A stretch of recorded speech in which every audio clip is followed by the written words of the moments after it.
கர்த்தருடைய பிள்ளைகளே, இந்த காலையிலே உங்களை பார்ப்பது ரொம்ப சந்தோஷமாக நினைக்கின்றேன். வேதத்தில் உங்களுக்கு ஒரு வசனத்தை நான் வாசிக்கிறேன். யோவேல் தீர்க்கதரிசியின் புத்தகம் 2ஆம் அதிகாரம் 26ஆம் வசனம். என் ஜனங்கள் ஒருபோதும் வெட்கப்பட்டு போவது இல்லை. என்ன அற்புதமான வார்த்தை பார்த்தீர்களா?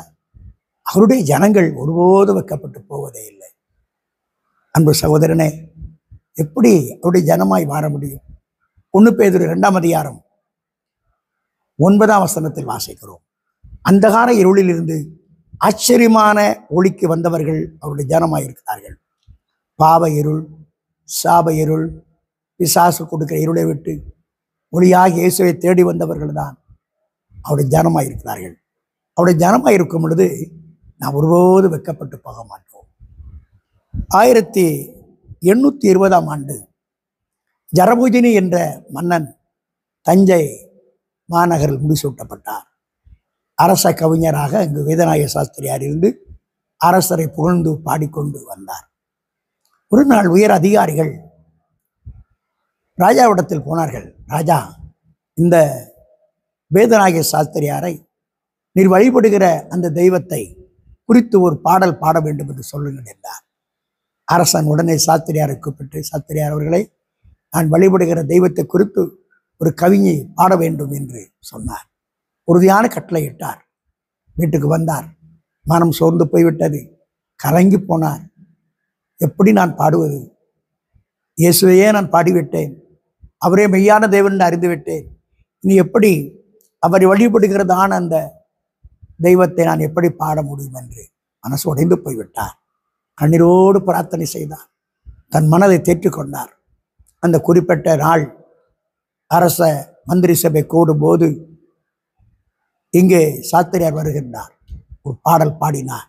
இயேசுவையே துதி செய் மனமே, கிறிஸ்து இயேசுவையே துதி செய் மனமே என்ற ஒரு பாட ஆரம்பித்தார். மன்னர் கேட்டுக்கொண்டே இருந்தார். சாஸ்திரியார் உள்ள உருகி அந்த இயேசு மேல் வைத்த அன்பை எண்ணி கிறிஸ்து இயேசுவை துதி செய் என்று பாடின பொழுது ஜரபூஜினி ராஜா அதை கேட்டுக்கொண்டே இருந்தார். வேதநாயக சாஸ்திரியார் உள்ளம் உருகி கண்களில் கண்ணீர் வர பாடல் பாடி முடிந்ததும் என்ன நேரிடப்போர் தெரியவில்லை, என்ன ஆபத்து வருகிறதோ தெரியவில்லை, அவரது வழிபடுகிற அந்த தெய்வத்தை பாட வேண்டும் என்றார்கள். நான் வழிபடுகிற இயேசுவை பாடினேன் என்று சொல்லி தயக்கத்தோடு நின்ற பொழுது மன்னர் வந்தார். அவர் தோள் மீது அவரை தட்டி கொடுத்து, உன் ஆண்டவர் மீது இவ்வளோ ஒரு பற்று வைத்திருக்கிறாயே, பாசம் வைத்திருக்கிறாயே, தொடர்ந்து உன் ஆண்டவரை குறித்து பாடிக்கொண்டீர் என்று சொன்னார். ஆம் அன்பு சகோதரனே, சகோதரியே, உன் வாழ்க்கையில் 1000 பிரச்சனை உனக்கு இருக்கலாம். ஒரு ஜனமாய் நீ மாற வேண்டும். அந்த வார இருளை விட்டு, உன் சுயபலத்தை விட்டு, உன் படிப்பு பலத்தை விட்டு, அழகு பலத்தை விட்டு இயேசுவிடத்தில் வர வேண்டும். சிலுவை நோக்கி ஓடி வர வேண்டும்.